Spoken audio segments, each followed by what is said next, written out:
નમસ્કાર વિદ્યાર્થી મિત્રો, આપ સૌનું હાર્દિક સ્વાગત છે psychology special with Raju Desai. આપ સૌનું હાર્દિક સ્વાગત છે ફરી એકવાર. મિત્રો, આજે આપણે વાત કરવાના છીએ મનોવિજ્ઞાનની અંદર ચેપ્ટર 2 શીખવાની ક્રિયા, હાઉ ટુ લર્ન. મિત્રો, ધોરણ 11માં આપણે એક વાત તો ચોક્કસપણે ભણી ચૂક્યા છીએ કે મનોવિજ્ઞાન એ વર્તનનું વિજ્ઞાન છે. અને આ જે વર્તનનો આપણે જે અભ્યાસ કરી રહ્યા છીએ એ અભ્યાસ પરથી એક વાત ચોક્કસ પ્રતિપાદિત પણ થાય છે કે કોઈપણ પ્રકારનો સજીવ, કોઈપણ મનુષ્ય, એને કોઈપણ બાબત શીખવું હોય તો એના માટે શિક્ષણ એક અનિવાર્ય પ્રક્રિયા છે. આજે દરેક સજીવ પોતાના જીવન સાથે, પોતાના જીવનના નિર્વાહ માટે કોઈના કોઈ પ્રકારનું શિક્ષણ ચોક્કસપણે લે છે. પછી એ સામાન્ય કોઈ પશુ પંખી હોય, કોઈ જીવજંતુ હોય કે અન્ય એક મહામાનવ પણ હોઈ શકે. એટલે શિક્ષણના કારણે ચોક્કસ કોઈના કોઈ પ્રકારનું પરિવર્તન અને જે તે પરિસ્થિતિમાં પોતાની જાતને ટકાવી રાખવો એ આજના માનવીનું એકમાત્ર લક્ષ્ય બની રહ્યું છે. પ્રવર્તમાન સમયની અંદર આપણે જાણીએ છીએ કે જીવનની અંદર રોજે રોજ ઘણા બધા પડકારો, ઘણી બધી એવી મુશ્કેલીઓ અને ઘણો બધો ક્રાઇસિસ આપણી સામે આવી રહ્યો છે મિત્રો. એટલે આ દરેક ક્રાઇસિસની અંદર માનવી પોતે પોતાની જાતને કેવી રીતે તૈયાર કરશે એના માટે એક બાબત ચોક્કસ નક્કી છે કે માણસે પોતાના જીવનચક્રને જો સતત કંઈક ના કંઈક રીતે ચાલુ રાખવું છે તો એના માટે શીખવું પડશે.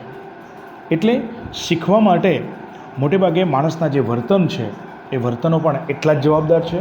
અહીંયા આપણે એ બાબત સાથે ખાસ ફોકસ કરવાનું છે કે સમગ્ર જીવનની અંદર કોઈ પણ સજીવ એવરેજ 2 પ્રકારનું વર્તન જે છે ને એ કરતો જોવા મળી શકે છે.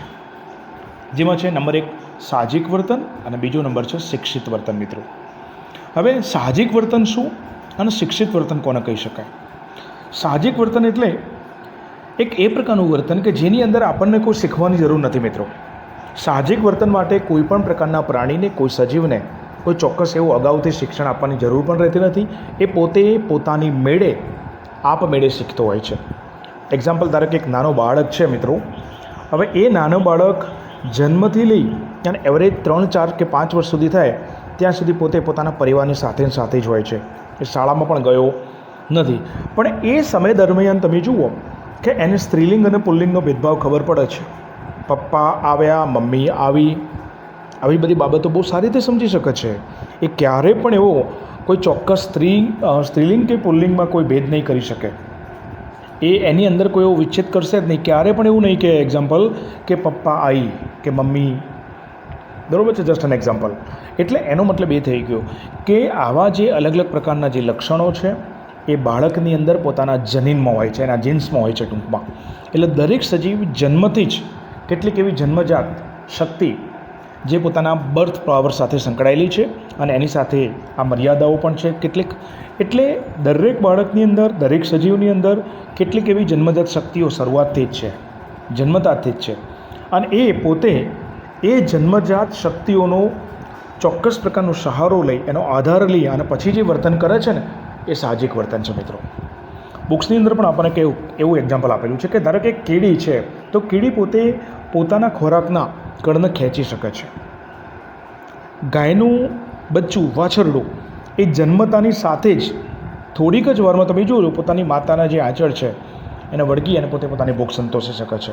એ જ રીતે માનવ બળ પણ શું છે, એક બાળકનો જન્મ થાય એના પછીના થોડા ક્ષણમાં તરત જ રડે છે.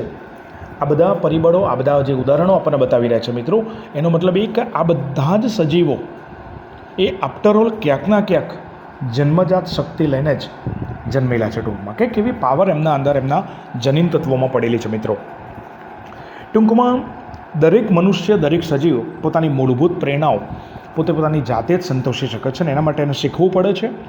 એના માટે એને આવા સાહજિક વર્તનો કરવા પડતા હોય છે. જો કે સાહજિક વર્તનમાં એક વાત નક્કી છે કે એને કોઈ પૂર્વ શિક્ષણ આપવામાં આવતું નથી. એ પોતાની મેળે આપમેળે જ શીખતો હોય છે ટૂંકમાં. એટલે જે પ્રકારના શિક્ષણની અંદર કોઈ ઔપચારિક શિક્ષણની જરૂર પડતી નથી એવું પ્રકારનું શિક્ષણ એ સાહજિક છે. અને એના દ્વારા જે વર્તન જે તે વ્યક્તિ કરે છે એ પ્રકારના વર્તનને આપણે સાહજિક વર્તન તરીકે પણ ઓળખી શકીએ છીએ ટૂંકમાં. Okay, that's it. બીજું એક મહત્ત્વનું મિત્રો છે શિક્ષિત વર્તન. શિક્ષિત વર્તન એટલે કોઈ ચોક્કસ અનુભવ દ્વારા, કોઈ ચોક્કસ એવી ક્રિયા દ્વારા, કોઈ ચોક્કસ તાલીમ દ્વારા જે વર્તન કે મહાવરો શીખવાડવામાં આવતો હોય એવું વર્તન. આપણે ઘણી વખત મિત્રો તમે જોતા હશો કે અન્ય લોકોનું વર્તન જોઈ અને એને અનુસરવાનો પ્રયત્ન કરીએ છીએ મિત્રો. એટલે આ પ્રકારનું જે શિક્ષણ છે એની અંદર એક વાત નક્કી છે કે જે તે વ્યક્તિ કે જે તે પ્રાણી પોતાને જે વર્તન આવડતું નથી એ વર્તનની એ અનુભૂતિ બીજી વ્યક્તિઓ દ્વારા કરતો હોય છે, અને બીજી વ્યક્તિઓ દ્વારા જે વર્તન કરતો હોય છે એ વર્તનના સંદર્ભમાં એ વ્યક્તિ શું કરે છે, શીખવાનો પ્રયત્ન કરે છે. મતલબ કે અહીંયા વ્યક્તિ પોતે પોતાની મરજીથી શિક્ષણ મેળવે છે. સાહજિક વર્તનમાં વ્યક્તિને કોઈ એવો મરજી કે એની પોતાની કોઈ ઈચ્છા સ્વીકારવામાં આવતી નથી, એ જાતે આપમેળે જ શીખે છે. જ્યારે શિક્ષિત વર્તનની અંદર વ્યક્તિની પોતાની ઈચ્છા હોય છે, પોતાની મરજી હોય છે, એટલે એ પોતે જેમ જેમ એનો વિકાસ થતો જાય તેમ તેમ એ શું કરે છે કે આસપાસના વાતાવરણમાંથી, પર્યાવરણમાંથી આવા અલગ અલગ પ્રકારના અનુભવો એ ગ્રહણ કરે છે, સંકલિત કરે છે અને એના આધારે પોતે કંઈક નવું શીખવાનો પ્રયત્ન કરે છે મિત્રો. એટલે એક વાત અહીંયા નક્કી છે કે જ્યારે આપણે કોઈ પણ પ્રકારનું વર્તન શીખીએ છીએ એટલે વાતાવરણમાંથી ઘણું બધું કેચઅપ કરીએ છીએ મિત્રો. મારા ખ્યાલ મુજબ આપણા આસપાસના વાતાવરણમાં ઘણા એવા ઉદ્દીપકો પડેલા છે, ઘણી બધી એવી લાક્ષણિકતાઓ છે કે જેમાંથી આપણે રોજે રોજ કંઈક નવું શીખીએ છીએ. તમે જુઓ, તમે ઘરે બેઠા ટીવી ન્યૂઝ જુઓ છો, ઘરે બેઠા તમે પેપર વાંચો છો, ઘરે બેઠા તમે કોઈના જોડે ચર્ચા કરો છો, તો આ દરેક ક્ષણોમાં દરેક વર્તનની અંદર તમે ક્યાંક ના કંઈક શીખી રહ્યા છો. એનો મતલબ એ કે માનવી કે પ્રાણી પોતાના જીવનમાં દરેક ક્ષણે મેન્ટલી પોતે પોતાની જાતને શું કરી રહ્યો છે, બદલાવ લાવી રહ્યો છે, ચેન્જ કરી રહ્યો છે. એટલે જ શિક્ષણ એ આમ તો અવિરત ચાલતી, જન્મથી મૃત્યુ સુધી ચાલતી એક ચોક્કસ નિરંતર પ્રક્રિયા છે. એટલે એજ્યુકેશન લાઈફ ટાઈમ છે. માત્ર 4 દિવાલોની વચ્ચે રહીને જે શિક્ષણ આપવામાં આવે એને શિક્ષણ કહી શકાય નહીં. ટૂંકમાં શિક્ષણ એક અવિરત પ્રક્રિયા છે. બાળકના જન્મથી લઈ એની શૈશવ અવસ્થા, એનો જે બાલ્યકાળ અને એના પછી એ જેમ જેમ તરુણ અવસ્થામાં આવશે તેમ તેમ એની અંદર આવા અલગ અલગ પ્રકારના આંતરિક ફેરફારો આવતા હોય છે. આપણે જાણીએ છીએ કે જેમ જેમ બાળક પ્રયત્ન કરશે તેમ તેમ એની અંદર ભૂલો પણ થશે. એટલે કે પ્રયત્ન અને ભૂલ દ્વારા જ બાળકની અંદર શિક્ષણનો સંચાર યોગ્ય રીતે થઈ શકશે મિત્રો. ટૂંકમાં એક વાત અહીંયા એ પણ નક્કી છે મિત્રો કે શિક્ષણના સંચાર દ્વારા બાળક પોતે પોતાના જાતમાં ઈચ્છિત પરિવર્તન લાવી શકતો હોય છે. ટૂંકમાં આજે તમે જુઓ, તરુણ અવસ્થાની અંદર જ્યારે બાળક આવે છે તો એ જ બાળકને મોટે ભાગે આપણે બહુ સાહજિક રીતે જાણીએ છીએ કે તરુણાવસ્થાની અંદર તરુણાવસ્થાની અંદર એ જ બાળક પોતે જે છે એ પોતાની જાતને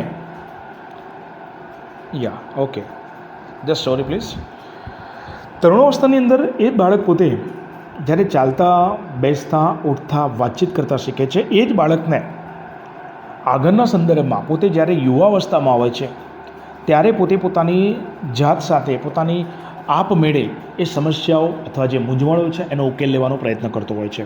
આપણે એક વસ્તુ વિચારો મિત્રો કે જ્યારે તમે સમથિંગ નાના હોવ છો ત્યારે તમારી પોતાની ઈચ્છાઓ, તમારે પોતાના જે ધ્યેયો છે એના માટે તમારે બીજા લોકો પર ડિપેન્ડ રહેવું પડતું. એક નાનો બાળકને તમે જાણો છો કે એને જ્યારે પોતે 1-2 વર્ષનું હોય ત્યારે એને જમવાથી લઈ, કપડાં પહેરવાથી લઈ અને લગભગ દરેક ક્રિયા માટે એને મમ્મીનો અથવા પપ્પાનો આધાર લેવો પડતો હોય છે. બરાબર છે. એ જ બાળક જ્યારે શૈશવ અવસ્થા પાર કરી લે છે અને યુવાવસ્થા અથવા તરુણાવસ્થામાં જ્યારે આવે છે તો એ ચાલતા, બેસતા, ઉઠતા શીખી શકે છે. એટલે એની અંદર એક પ્રકારનું કારક શિક્ષણ આવી જતું હોય છે. એટલે ક્રિયા જાતે ધીમે ધીમે કરતો થાય છે. એ જ બાળક જ્યારે યુવાવસ્થામાં મિત્રો આવશે ત્યારે યુવાવસ્થાની અંદર પણ શું થશે, એને યુવાનને લગતી કેટલીક એવી શૈલીઓ જે છે, કેટલીક એવી સમસ્યાઓ છે એ પોતે એના માટે પડકારના માટે એને તૈયાર રહેવું પડતું હોય છે. આપણું જીવન મિત્રો અણધાર્યું છે. મનોવિજ્ઞાન પોતે આવા અણધાર્યા જીવનની અંદર તરુણાવસ્થાની અંદર, બાલ્યાવસ્થાની અંદર જે તે શિક્ષણ બાળકે જે તે મેળવેલું છે અને એના કારણે એને જે આંતરસૂઝ પ્રાપ્ત કરેલી છે એ આંતરસૂઝ દ્વારા પોતાની જાતની સમક્ષ આવેલી જે સમસ્યાઓ છે એના ઉકેલ માટે વ્યક્તિને તૈયાર કરવાનું કામ કરે છે. આફ્ટર ઓલ વ્યક્તિના વિચારો, વ્યક્તિની ભાષા, એનું જે વર્તન, એની જે આવેગિક વૃત્તિઓ છે, જે અભિવ્યક્તિ છે, એક્સપ્રેશન છે ટૂંકમાં, અને આપણા માનસિક જે મનોવલણો છે, વ્યક્તિનું જે શિષ્ટાચાર છે, આ દરેક બાબતનું શિક્ષણ મેળવી અને વ્યક્તિ પોતે પોતાની જે પર્સનાલિટી છે, જે વ્યક્તિત્વ છે એને ડેવલપ કરવાનું કામ કરે છે મિત્રો. ટૂંકમાં ઇન શોર્ટ આપણે અહીંયા એવું કહી શકીએ કે વ્યક્તિ પોતે શિક્ષણ દ્વારા જ પોતાની જીવનની જે નૌકા છે, પોતાનું જીવનનું જે વાહન છે એને આગળ ધકેલી શકે છે ટૂંકમાં. ઓકે, તો આ વાત હતી મિત્રો શિક્ષણના સંદર્ભમાં એની પ્રાસ્તાવિક ચર્ચા. હવે આપણે આગળ એક એવો નવો ટૉપિક જોવા જઈ રહ્યા છે કે ખરેખર સાચા અર્થમાં શિક્ષણ એટલે શું, અથવા શીખવું કોને કહી શકાય. What is learning and definition and explanations. સાચા અર્થમાં મિત્રો ઘણા બધા સંશોધકોએ, ઘણા બધા એવા મનોવૈજ્ઞાનિકોએ શિક્ષણ વિશે આમ તો ઘણી બધી વ્યાખ્યા આપેલી છે.